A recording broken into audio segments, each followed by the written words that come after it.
Avez-vous envie d'aller faire du ski pendant le week-end? Ça dépend du temps qu'il fera.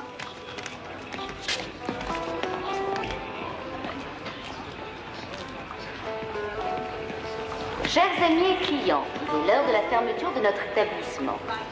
Nous vous informons que nos magasins seront ouverts tous les samedis jusqu'à 18h pour les fêtes de Noël. Nous vous souhaitons, ainsi qu'à tout notre personnel, une bonne fin de journée. Au revoir et merci pour votre aimable visite.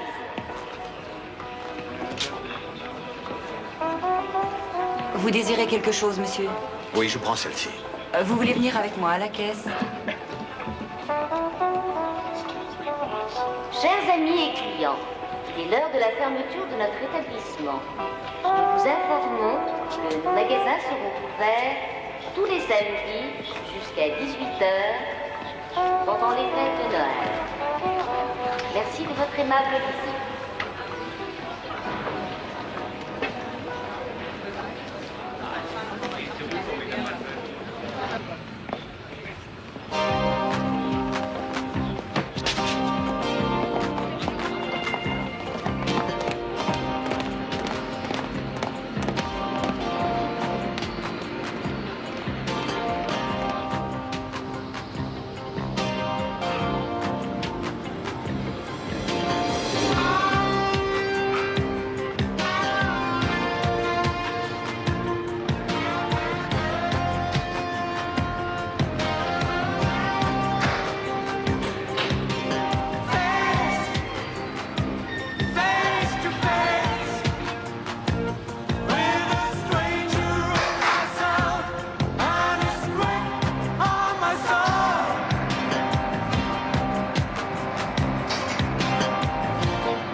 Excusez-moi, je vous prie.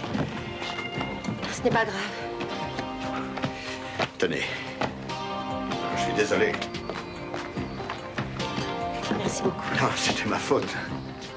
Ça ne fait rien.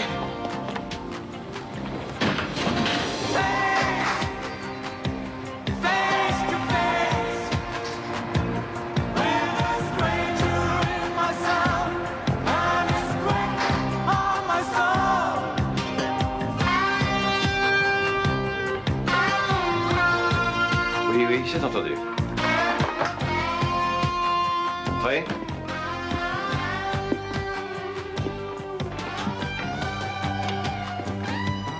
Qu'est-ce que vous désirez, monsieur? Vous êtes un client, je suppose. Vous avez dû vous tromper, monsieur. À cet étage, il y a uniquement des bureaux.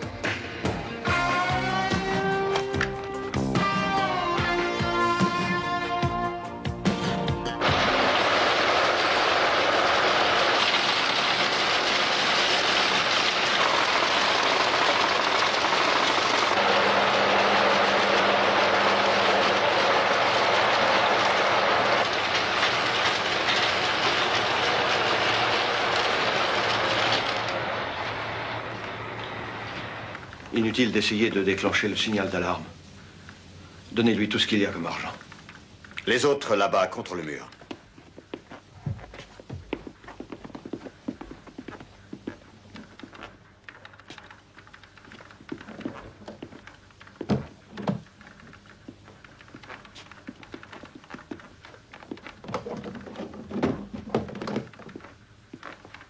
Et dépêchez-vous.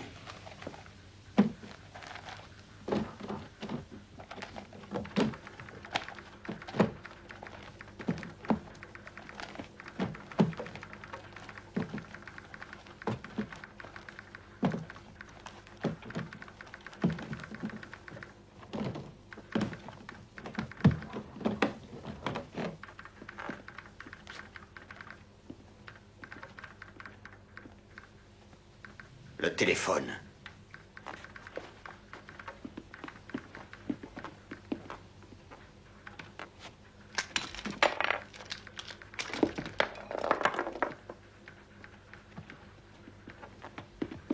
Allez vous mettre avec les autres.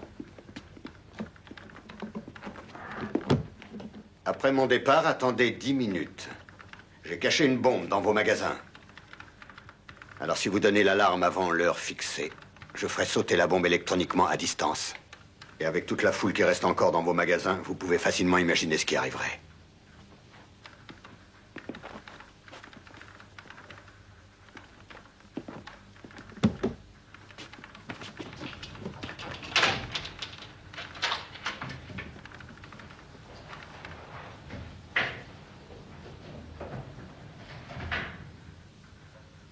Nous sommes obligés d'attendre. Malheureusement, on ne peut rien faire d'autre.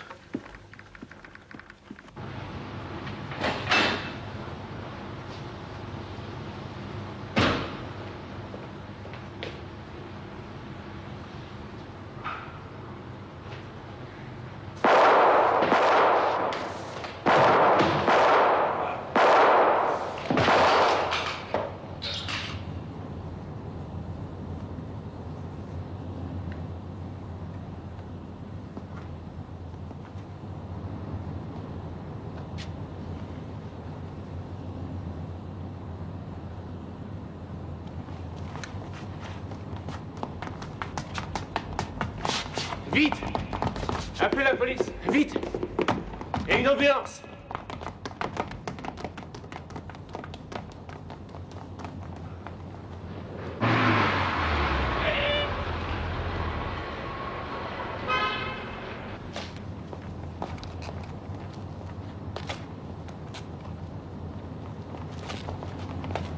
Prenez toutes les photos avant qu'on ne bouge le corps. Comme ça, vous. Qu'est-ce que j'aurais pu faire d'autre? J'avoue que j'avais peur, c'est vrai. Et puis je pensais avant tout à cette menace de bombe. Avec tant de personnes en danger, ce truand était prêt à tout. Pas du genre à dire les choses en l'air.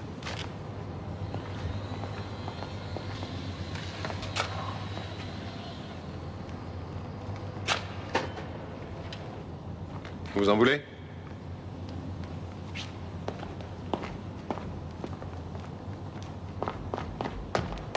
Excusez-moi, j'étais absent pour aller voir le dentiste. On ne m'a pas trouvé tout de suite. Mais ça n'a aucune importance.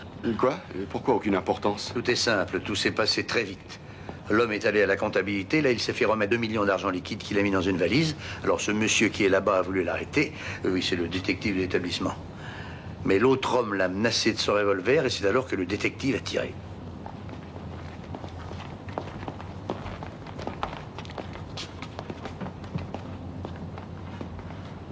Mais le plus étrange, c'est que cette fameuse valise pleine d'argent a disparu.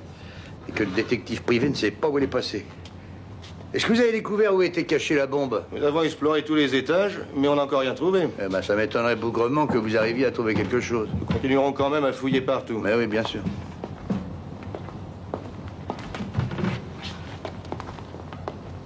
Cet homme a-t-il été identifié? Oui, et c'était un Américain. Tout au bas, il avait un passeport américain. Au nom de Georges Vendré. Qu'est-ce qu'il y a? Ah, il y a quelque chose qui me paraît curieux. Ce détective a vidé entièrement son chargeur de Smith & Wesson. T'as encore mal, toi? Oui. J'ai besoin d'y aller, moi aussi. Continuons. Hein. On est quel jour aujourd'hui? Samedi 12 et précisément 18h31. Oui, l'heure n'a aucun intérêt, mais samedi, on devrait se reposer en principe. Monsieur Mulder, nous allons avoir une petite conversation. Montez donc.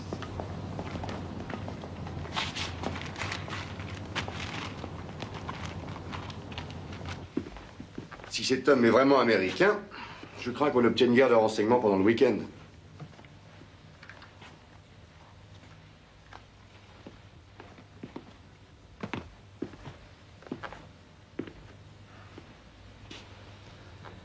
Alors, monsieur Mulder, comment ça va? Je me demande sans arrêt si je n'ai pas réagi impulsivement de manière stupide. Mais avec un revolver sur la nuque, je ne suis pas un héros. Hein. Non. On ne peut pas vous demander ça avec le salaire que vous touchez. Mais c'est où ce qui me semble plutôt bizarre dans ce hold-up, monsieur Mulder? Non? Eh bien que tout a été trop facile. De toute façon, je vais avoir besoin d'un bilan détaillé de toute la comptabilité, ceci dès lundi matin. Et jusque-là, ces pièces devront rester sous scellé. Les employés qui travaillent dans ce service sont encore tous présents. Ils sont à côté.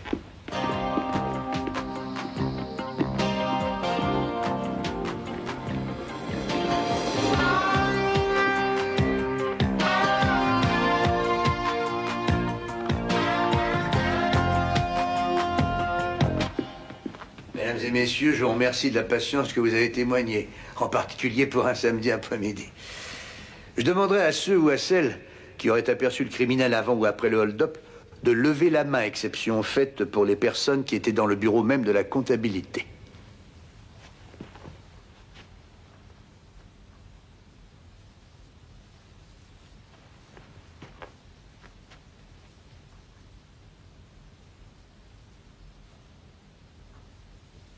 Non?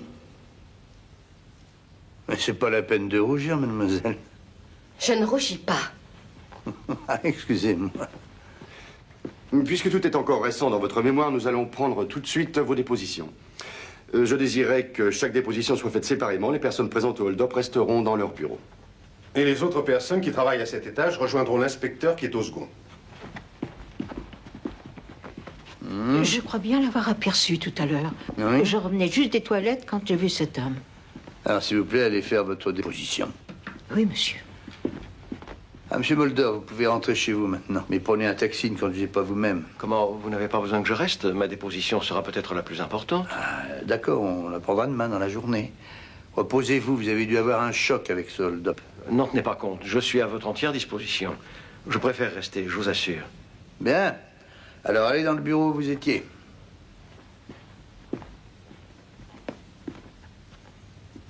Et nous deux, nous partons tout de suite à la préfecture.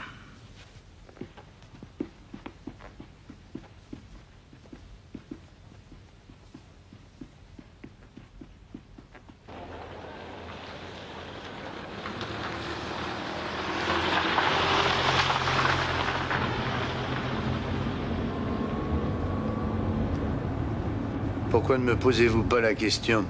Laquelle? Pourquoi je vous emmène avec moi? Vous devez avoir une raison valable. Mais si vous êtes détective, je pense que si vous travaillez dans ces magasins, c'est pour surveiller que rien ne soit volé. Avez-vous la permission de porter sur vous une arme quelconque? Oui, j'ai un permis, parce qu'il m'arrive parfois de veiller sur les fonds qu'on transporte. Je sais parfaitement ce que vous devez ressentir. Quand, malheureusement... Dites-le sans crainte, quand on a tué quelqu'un. Vous avez toujours voulu être détective d'un magasin? Non. J'aurais aimé faire partie de la police officielle. Et pourquoi n'y êtes-vous pas entré?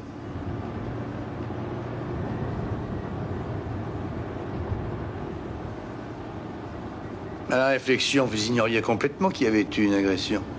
L'alerte n'avait pas encore été donnée quand vous avez aperçu le gangster qui essayait de fuir. Je me trouvais par hasard dans le couloir en bas. Je n'ai peut-être pas expliqué tout ça en détail tout à l'heure. Je n'ai pas eu le temps matériel d'arrêter ce truand. Tout a été trop rapide. J'ai aperçu cet homme qui sortait de l'ascenseur à reculons, sans qu'il me voie. Il a senti ma présence instinctivement. J'étais à 10 pas de lui, il s'est retourné. J'ai fait un geste pour attraper mon revolver. Il a réagi avec une rapidité foudroyante en pointant son arme sur moi. Il était prêt à tirer, j'en suis certain. Mais j'ai eu un réflexe encore plus rapide et j'ai tiré le premier. Geste purement instinctif. Ce n'est qu'ensuite que j'ai aperçu la valise. Quand il s'est écroulé par terre, elle était près de lui. J'ai été pris d'une espèce de panique. Je ne pouvais plus faire un seul geste. J'aurais pourtant voulu m'approcher. J'en étais incapable. Gert Meister m'a rejoint. C'est un des vigiles qui faisait sa ronde. J'ai dit appeler la police et une ambulance. Nous avons cherché un téléphone. Nous en avons trouvé un dans un bureau qui était ouvert. J'ai chargé Meister d'appeler immédiatement un docteur et la police et je suis retourné près de l'homme. J'ai cru tout d'abord qu'il était seulement blessé et qu'il avait besoin de soins urgents. Un peu après est arrivé le vieux Hagen. C'est un autre vigile qui avait entendu les coups de feu. Et c'est à cet instant-là que j'ai vu que la valise avait disparu. Elle n'était plus près du corps. Mais pourquoi avez-vous vidé entièrement le chargeur du Smith & Wesson sur cet homme? Je n'en sais rien. Je vous reconduis chez vous. Votre déposition pourra être prise demain, ça suffira. Où habitez-vous? Bornstrasse, numéro 27. Tout seul? J'habite avec ma mère. Ça aurait bien pu attendre jusqu'à demain. Hélas, mon cher docteur, c'était impossible. Alors, voilà le résultat.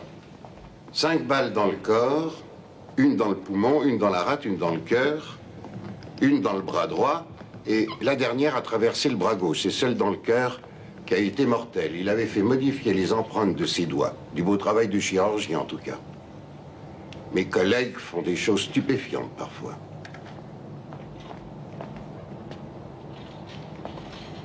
Comme toujours, tous les témoignages sont contradictoires.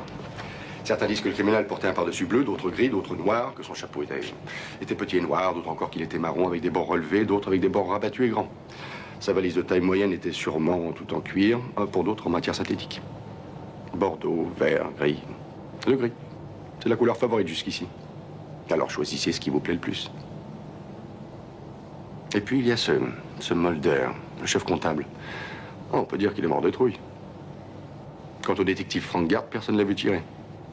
Mais le jeune vigile nommé Mester n'est arrivé qu'après avoir entendu les coups de feu, mais il a été si troublé qu'il est incapable d'affirmer s'il y avait une valise. Il dit qu'il y en avait peut-être une, ou peut-être qu'il n'y en avait pas. Vous ne pourriez pas continuer cette conversation ailleurs, parce que maintenant, j'aimerais bien enregistrer mon constat. Samedi, 21h42, 12 novembre. L'individu de sexe... Bon, alors, à part les manteaux, les chapeaux, les valises de couleurs différentes, est-ce qu'il y a quelque chose d'intéressant dans les témoignages? Non, rien que nous sachions déjà. Mais le tard, notre super fouine, a trouvé une chose curieuse. Ah, c'est le passeport de l'Américain qui n'est pas très clair, hein. Quand on bricole ses doigts pour qu'on puisse pas voir les empreintes, on peut aussi bricoler son passeport. Et le chef comptable Mulder, il crève totalement de trouille, m'as-tu dit? Oui. Oui, d'accord, il a reçu un choc, et je comprends. Seulement, il pourrait reprendre son sang-froid un peu plus vite. De toute façon, on le fera suivre comme tous les autres suspects de cette histoire. Et vous? Quoi? Bah, quel est votre avis? Ah non, il n'est pas encore. Mais ce meurtre me paraît mystérieux.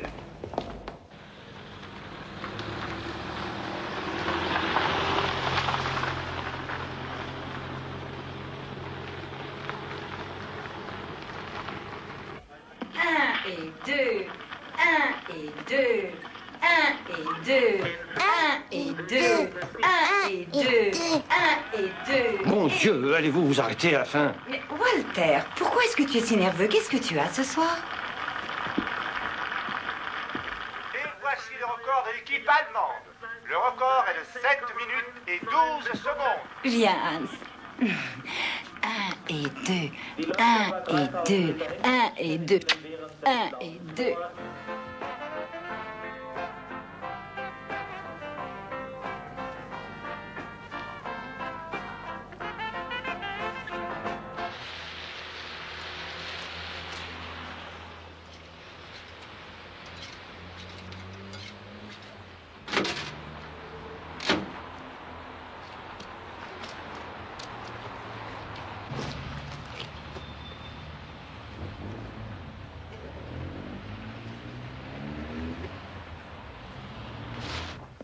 Il est allé chercher des cigarettes. Maintenant, il est revenu s'asseoir dans la voiture. Ça doit être ennuyeux de faire le guet comme ça. On remarque qu'ils sont reliés au commissariat par la radio.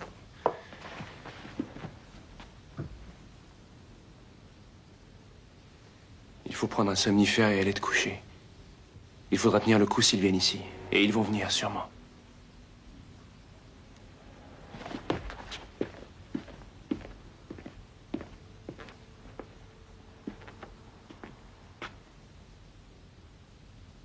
Il est toujours là.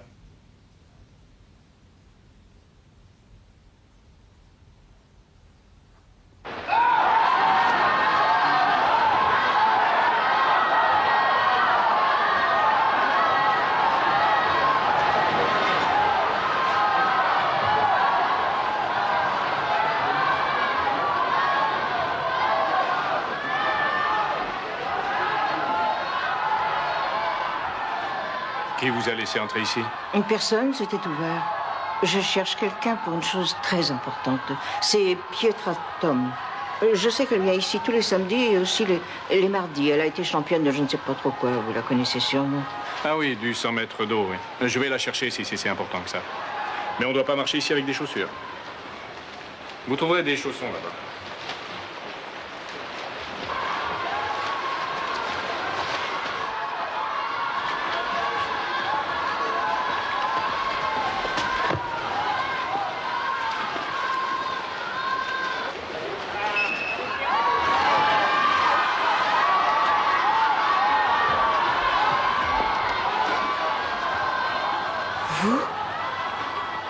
Anne, mais pourquoi êtes-vous ici? J'ai absolument besoin de vous parler.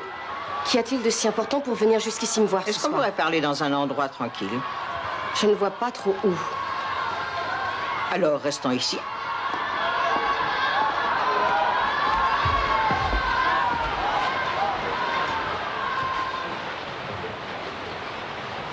Qu'est-ce que vous voulez? De l'argent, voilà ce que je veux. Quel argent? Celui qui était dans cette fameuse valise. Inutile de dire que ce n'est pas vrai. Vous avez rencontré l'homme qui a fait le hold-up près de l'ascenseur. Je le sais parce que je me trouvais par là. Mais je me demande pourquoi avoir dit à l'inspecteur que vous n'avez pas vu ce gangster. Vous deviez avoir de bonnes raisons. Alors maintenant, je veux de l'argent, mademoiselle. Pietra, encore pour longtemps? J'arrive. Vous êtes complètement folle. Je n'ai jamais eu cet argent.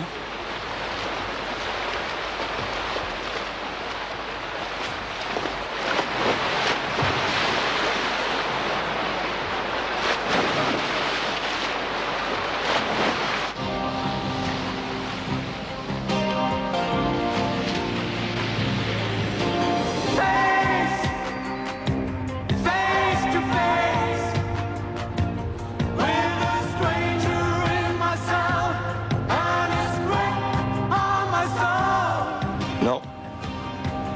Il a d'abord pris un taxi jusqu'au garage. Et là, il a sorti sa voiture. J'ignore encore où il se dirige. Peut-être, oui. J'en sais rien. Ah, mais on dirait qu'il va prendre à droite. Ce serait la direction du magasin où il travaille. Oui. Terminé.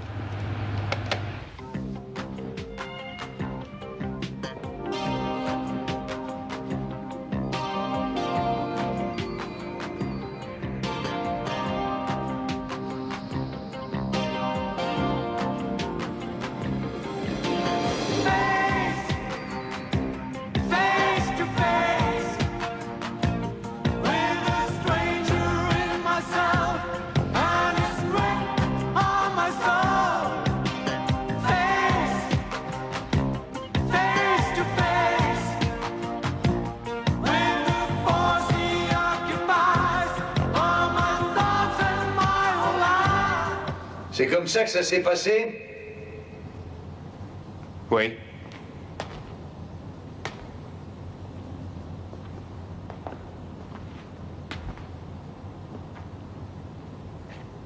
Mais de me voir ici, ça vous étonne pas? Vos gens en faction n'étaient pas tellement adroits.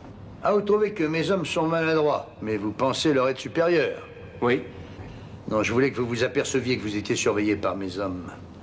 À partir de ce jour, vous ne verrez plus personne, près ou loin de vous. Et c'est là où vous commencerez à avoir peur.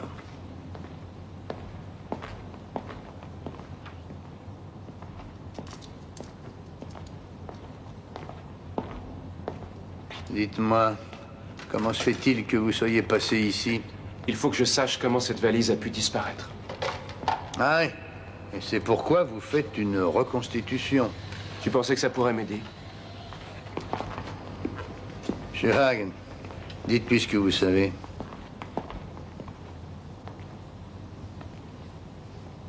Vous avez menti. Vous étiez déjà là quand je suis arrivé. Et vous étiez près du cadavre. Il n'y avait déjà plus de valise. Je vous remercie, Hagen. Merci de vous être déplacé jusqu'ici. Je suis bientôt de service de toute façon.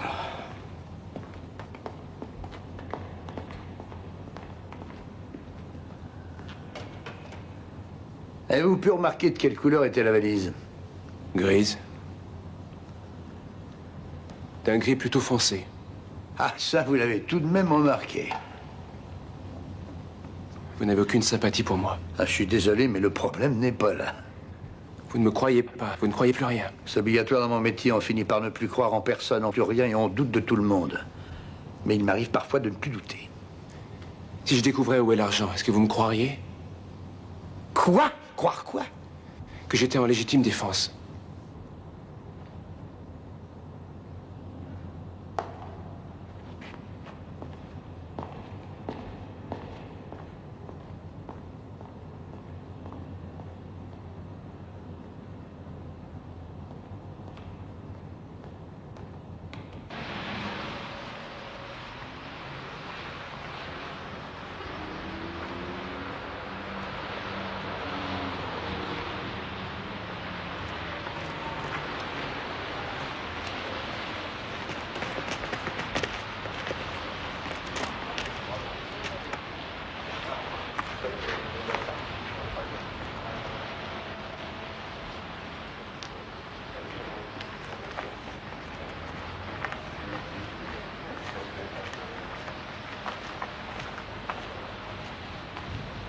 que vous voulez, Madame Erdmann. Je vais appeler la police. Oui, appelez-la donc. C'est vraiment de la persécution. Je n'ai jamais eu beaucoup de chance dans ma vie, mais cette fois, j'en aurai sûrement. Où est cet argent? Pourquoi avez-vous dit à la police que vous n'avez pas vu cet homme? Je voudrais savoir pour quelle raison vous avez dit ça, puisque je sais que vous l'avez vu. Vous l'avez même très bien vu en sortant de l'ascenseur.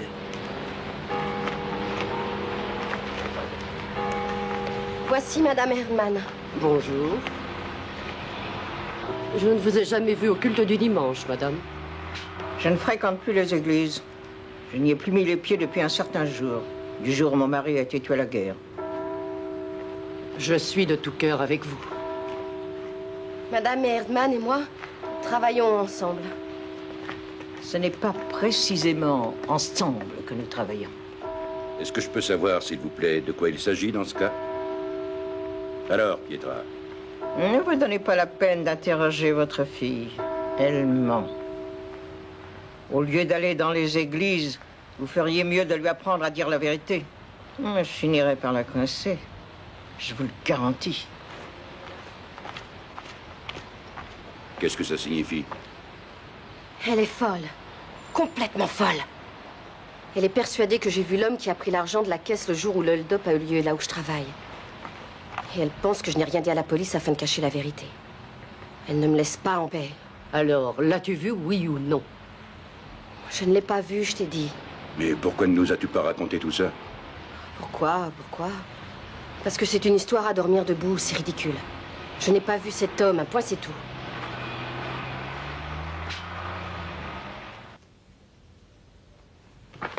Alors, qu'est-ce que vous en pensez? Hein?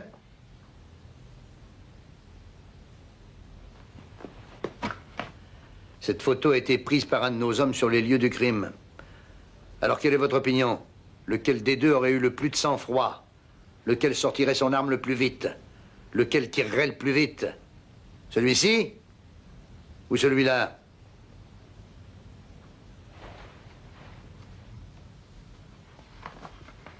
Celui-là. C'est vous qui le dites?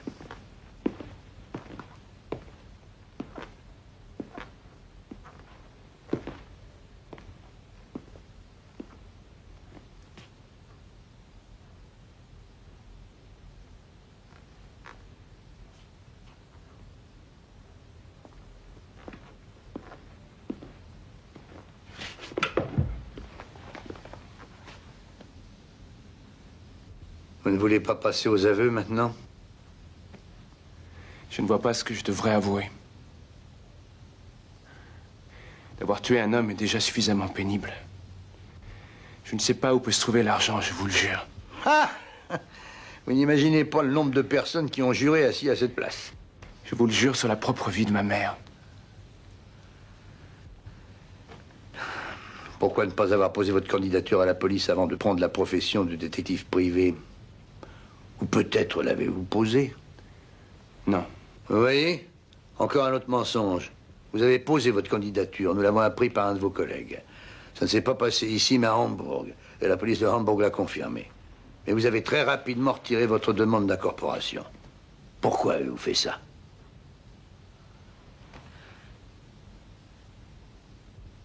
Regardez-moi en face, je vous prie.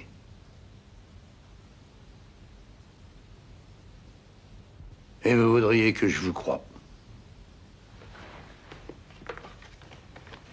Alors maintenant, que comptez-vous faire de moi? Quoi, maintenant? Mais rien du tout. Vous pouvez vous en aller. Vous signerez votre déposition demain. Vous pouvez rentrer chez vous.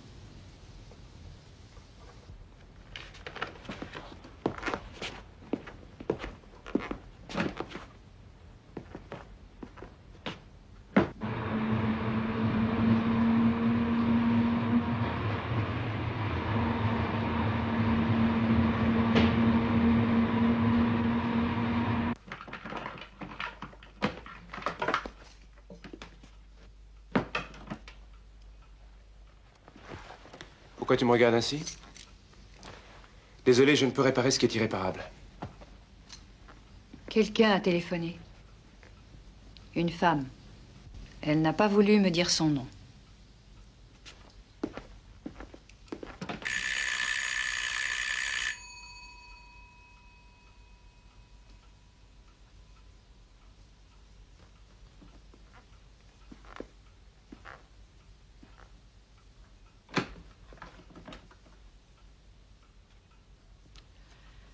J'ai su où vous habitiez par l'annuaire du téléphone. Je suis venu jusqu'ici n'ayant pas pu vous joindre à l'appareil. Oui, eh bien. Mais vous me connaissez sûrement. Tout au moins de vue, je pense. Nous travaillons dans la même maison. Il faut que je vous parle. Veux-tu, je te prie, nous laisser seuls?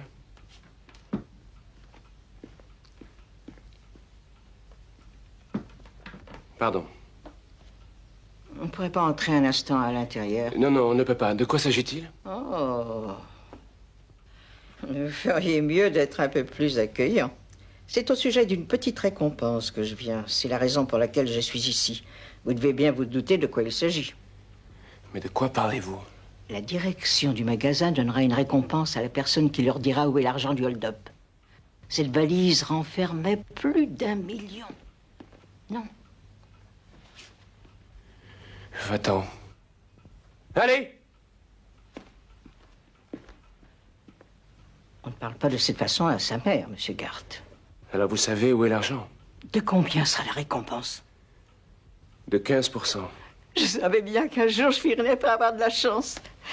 Mon jour de chance.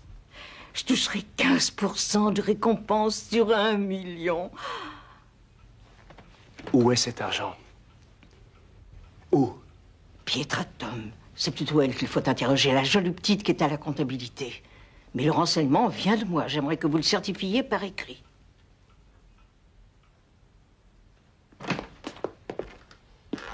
Oui, mais excusez, Monsieur Mulder, mais j'avais un coup de fil urgent. Et maintenant, je suis tout à vous. Voilà. Alors... Oui, Monsieur Mulder. On est dimanche. Et on est ici tous les deux. Mais je pense que vous avez une bonne raison pour être là, n'est-ce pas? C'est probablement au sujet du hold-up. Oui. Non. Souvenez-vous de ce que je vous ai dit sur ce hold-up. Que ce vol paraissait trop facile à vos yeux. Oui, c'est bien ce que j'ai dit. Mais ensuite, j'ai ajouté autre chose. J'ai dit que je voulais un bilan détaillé de la comptabilité, et sans faute pour lundi matin. Et c'est ce qui vous a le plus paniqué, je crois. Oui. Ah, vous avez joué de malchance. L'enquête sur la comptabilité risque de faire découvrir quelques petites fraudes, Monsieur Mulder. Alors, avouez-le, moi, vous avez fait des faux en écriture, hein? Oui. Des frais... Ma jeune femme. Eh oui, bien sûr. Elle a certainement des exigences. Mais il y a longtemps que vous avez commencé. Enfin, c'est ce que je voudrais savoir. Depuis combien de temps vous falsifiez les chiffres? Ça fait 3 ans. Alors, Monsieur Mulder, je vais appeler un collègue d'un autre service. Les faux en écriture, c'est pas mon rayon. Ah, ça sera pas facile de trouver un inspecteur qui soit de service de dimanche.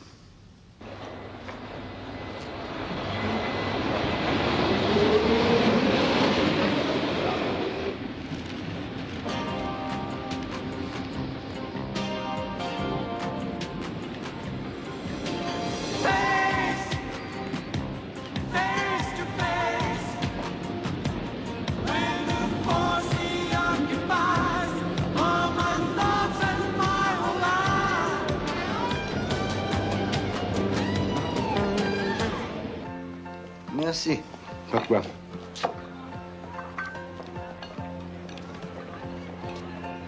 Alors, dis quelque chose, j'écoute. Que voulez-vous entendre?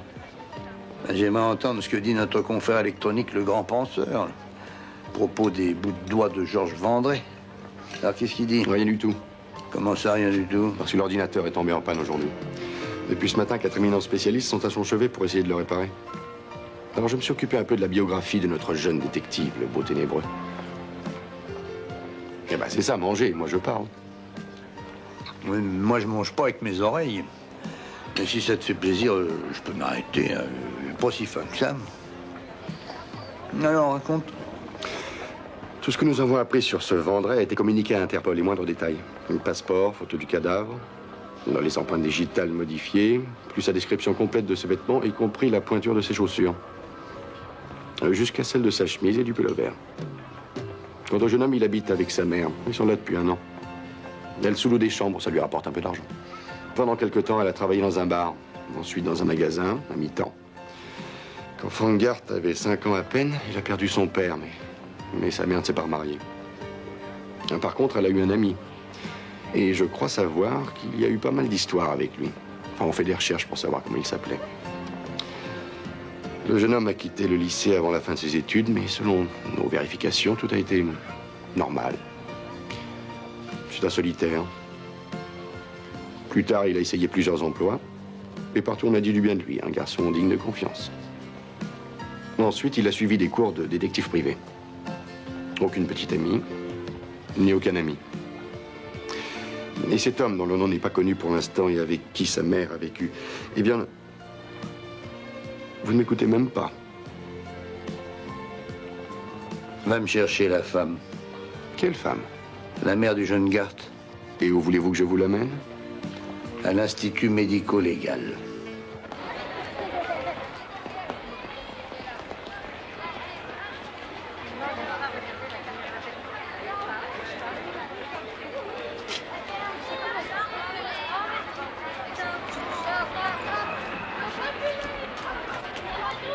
Embrassez-moi. Il faut m'embrasser.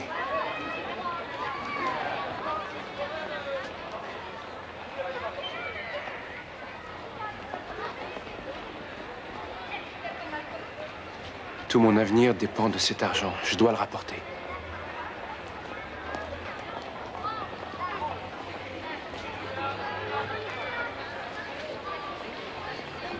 Demande-lui encore une fois, s'il te plaît. Il veut que je vous le demande encore. Je n'en sais rien. Si je le savais, je vous dirais où est mon fils. Seulement, je n'en sais rien. Vous avez entendu? Ouais, j'ai entendu. Bah alors, on va multiplier les recherches. Non, mettre des hommes en plus sur cette affaire, c'est impossible. On est dimanche. Et alors, d'après toi, le dimanche, il se passe jamais rien? Non, non, c'est pas ce que j'ai voulu dire. Qu'est-ce qu'a loupé la filature de Gart?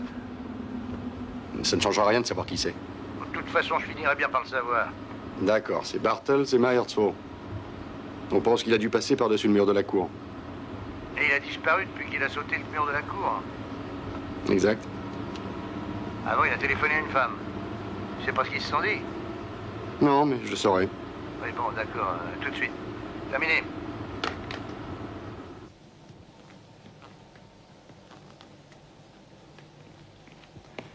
Oh, je suis désolé de vous avoir fait attendre si longtemps, madame. Est-ce que vous avez passé la matinée avec mon fils, inspecteur? Oui? Et avez-vous appris quelque chose? Non. Bon, alors je m'en vais maintenant? Non, attends un peu. Madame Gart, juste un moment, je vous prie. Il faut attendre que le docteur revienne. Ce sera pas long. Asseyez-vous, s'il vous plaît. D'accord. Viens avec moi.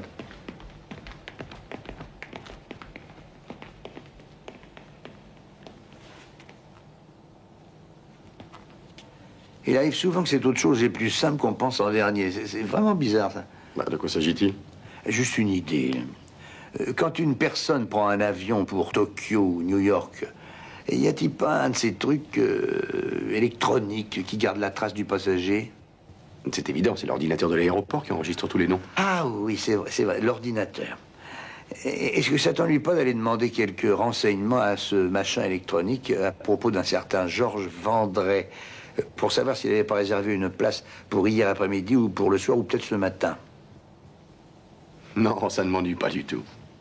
Et puis, s'il te plaît, par la même occasion, veux-tu demander la même chose concernant un certain Frank Gart? Frank Gart? C'est juste une idée. Le constat médical. J'ai été obligé de déranger ma secrétaire ce matin, et un dimanche en plus. Bonjour, docteur. Bon, bah, j'y vais. Eh ben, vas-y. Au revoir. Ça, c'est très bien, docteur. Ça pourra peut-être nous faire avancer un peu. J'espère que vous n'attendez pas de moi que je puisse numéroter les coups de feu qui ont été tirés l'un après l'autre. Mais il y a une chose, par contre, que je pourrais vous assurer. C'est qu'il y a des traces de balles qui indiquent qu'elles ont été tirées une fois que l'homme était déjà à terre. Ben, je vous présente Madame Gart, le docteur Wegener. Je déplore les circonstances qui nous font nous rencontrer, madame. Qu'est-ce que vous attendez de moi? Ah, chère Madame Gart, j'ai besoin de vous pour une identification. Ah, croyez que je suis désolé. C'est une épreuve que je ne peux, hélas, vous éviter. Venez donc avec moi, je vous prie. Venez pas ici.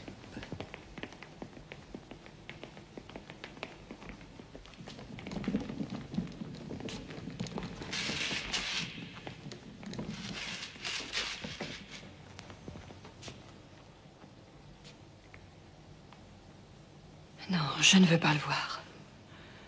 Je vous en prie, madame. Il faut que vous le regardiez.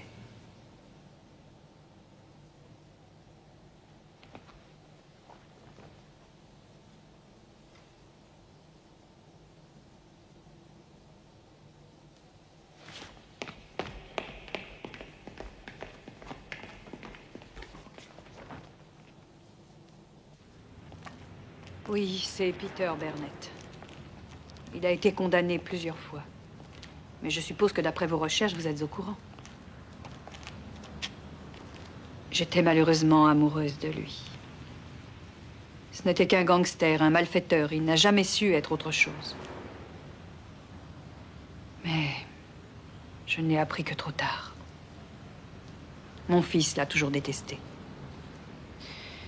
Par jalousie, au début de nos relations, il le tolérait difficilement. Et puis ensuite, parce qu'il avait appris comment et de quoi Peter vivait en réalité. C'est la raison pour laquelle il n'a plus voulu faire partie de la police officielle, sans doute. Oui. Il craignait surtout qu'un jour ou l'autre, la police n'apprenne fatalement ce qu'il tenait à cacher. Qu'un criminel habitait avec sa mère sous le même toit. Après 4 ans de prison, Peter a été libéré, il est revenu. Et un beau jour, il a subitement disparu et nous avons reçu une carte d'Amérique. Et ensuite, voilà 15 jours, il était devant notre porte, comme si de rien n'était. Il est entré sans attendre qu'on l'invite à le faire. Et il a recommencé à nous menacer, mon fils et moi. Et tout à coup, il a eu l'idée de cambrioler le magasin où mon fils travaille. Il nous a dit, c'est bientôt Noël, il y aura une somme importante en caisse. Alors Frank va me donner toutes les indications qui pourront m'être utiles pour accéder à la comptabilité. Ce sera un jeu d'enfant pour moi de faire ce cambriolage. Ensuite, je vous jure que je disparaîtrai de votre vie et de votre horizon. Vous n'entendrez plus jamais parler de moi. Je disparaîtrai à tout jamais. Ouais, c'est ce qu'il nous a dit. Mais mon fils n'a pu éviter un drame. Non, il n'a pas réussi à l'éviter. Il a réussi, par contre, à vider le chargeur de son revolver sur lui. Commissaire, aidez-le, je vous en prie, pour éviter le pire. Et aidez-moi. Il est persuadé que s'il peut arriver à mettre la main sur l'argent volé, il sera hors de cause.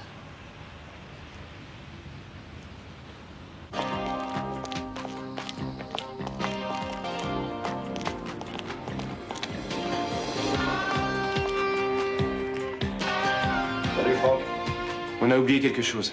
Ou plutôt, c'est elle qui a oublié quelque chose. D'accord, allez-y, mais faites vite.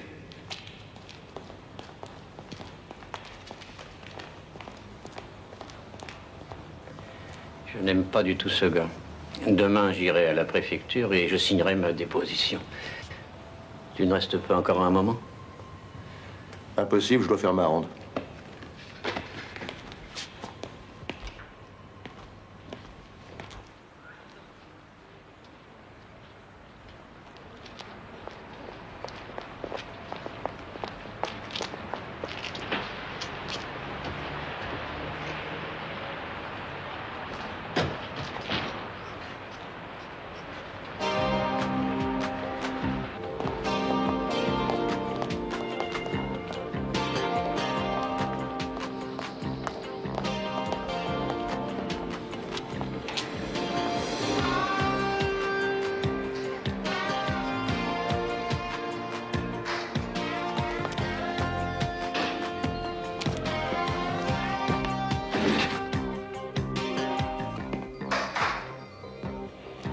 Je vous aurais donné l'argent de toute façon.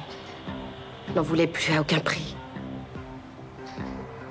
Je sais que personne ne voudra me croire. Taisez-vous, ce n'est pas la peine de revenir en arrière.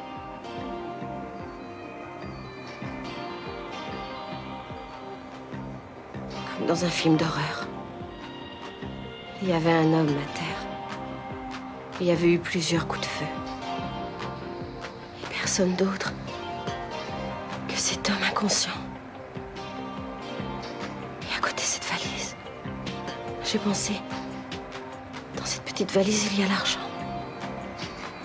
Alors je m'en suis emparée. J'étais complètement dans le brouillard. Je n'étais plus moi-même. Taisez-vous, allons par là.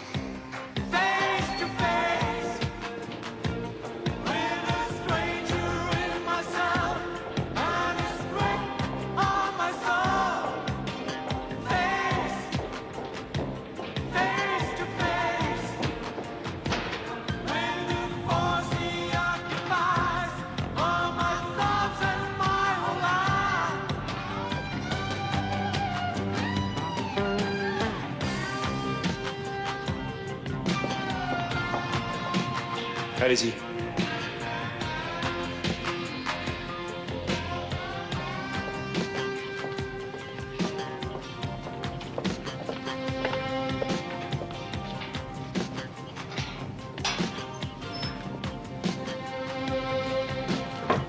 Venez par là.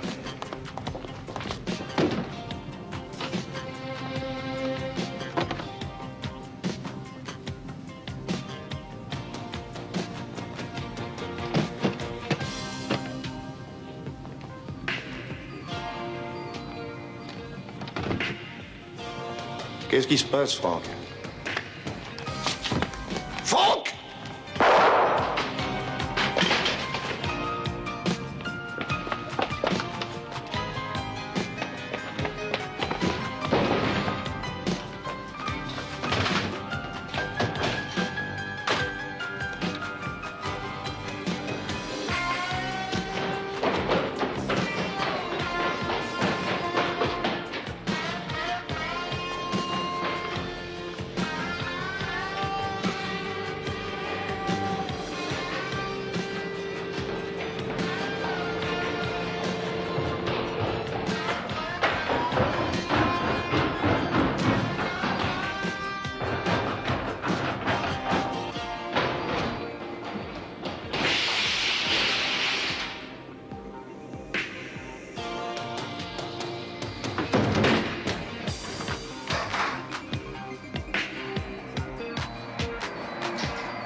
Au fait, Pietra va sortir tout de suite. On y va! Ne bougez plus! Contre le mur. Les jambes écartées. Où est passée la fille? Où est passée la fille? Sûrement au vestiaire. Ouais. Où il est, ce vestiaire? Au 3e étage. Le revolver de Gart. Où est mon collègue? Ah oui, Martin, va jeter un coup d'œil. Je vais lui montrer le chemin. Oui.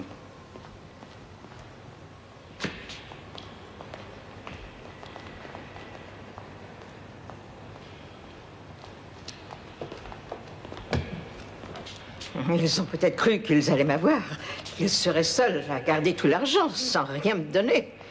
Seulement, j'ai été plus maligne que ça. On vous a pourtant dit de ne pas venir jusqu'ici. Monsieur Coster, c'est vous? Gart a tiré et blessé un des gardiens. C'est pas grave, j'espère. Qu'est-ce qu'il a? Ah, il a été touché à l'épaule. Oui, évidemment, tu connais pas tous les détails. Je fais envoyer une ambulance. Hyman, appelle tout de suite une ambulance. Allô? Envoyez une ambulance rue Léopold, au coin de la rue Schultzen. Merci.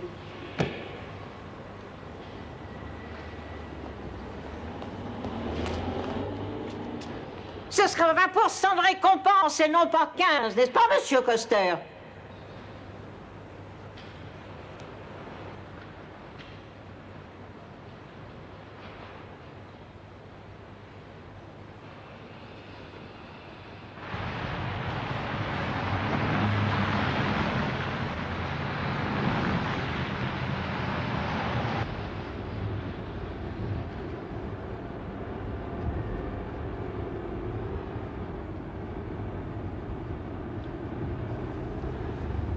n'ai pas eu confiance en vous, Franck, depuis le début de cette histoire. Quelque chose me paraissait assez louche. Vous êtes en état d'arrestation pour le meurtre commis sur la personne du dénommé Georges Vendré, ou alias Peter Bernhardt, ou quel que soit le nom. J'ai encore beaucoup de choses à vous dire. Ayman, dis-lui quels sont ses droits dans la situation où il se trouve. Ne vous fatiguez pas, inspecteur. Très bien.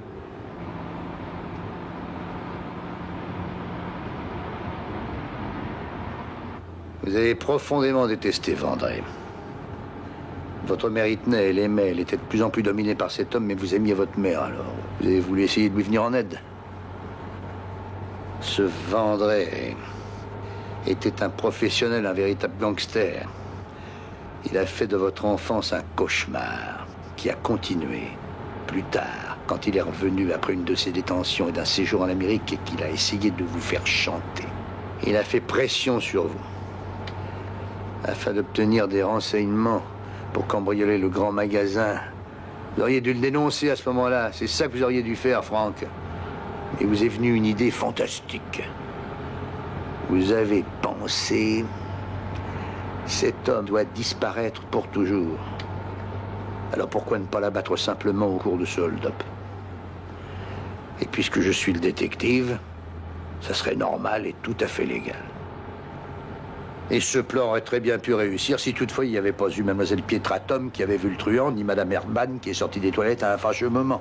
C'est ce qu'on appelle l'imprévisible. Car ce fâcheux moment risque de vous faire prendre une condamnation à perpétuité. C'est de la légitime défense. Vous ne pouvez pas prouver que je n'étais pas en état de légitime défense. Et nous avons des preuves. Vous ne vouliez pas que sa mort, vous vouliez aussi l'argent. J'étais bien décidé à le rendre si vous ne m'en aviez pas empêché en m'arrêtant. Vous pouvez me croire, c'est la vérité. Non. Pourquoi avoir tiré sur le gardien si vous n'aviez pas de mauvaises intentions? Or, vous ne vouliez peut-être pas aller jusqu'à tuer le gardien, non. Mais ce que vous vouliez avant tout, c'était l'argent. Et à cet instant-là, vous étiez prêt à tout pour l'avoir. Vous avez une imagination débordante, commissaire. Si mon imagination était seule en cause, je pourrais rien prouver. Et c'est pas le cas. Nous avons toutes les preuves. Vous aviez réservé une place pour samedi sur le vol de 18h pour Rio. Coût du billet, 5420 marks. Vous avez fait déposer le billet au guichet de la Lufthansa à l'aéroport. Réservation faite par téléphone le mercredi à exactement midi moins 12. Et vous aviez indiqué que vous ne prendriez le billet que très peu de temps avant l'embarquement. Que vous paieriez le montant du billet en liquide. Parce qu'avant, vous n'aviez jamais eu autant d'argent disponible.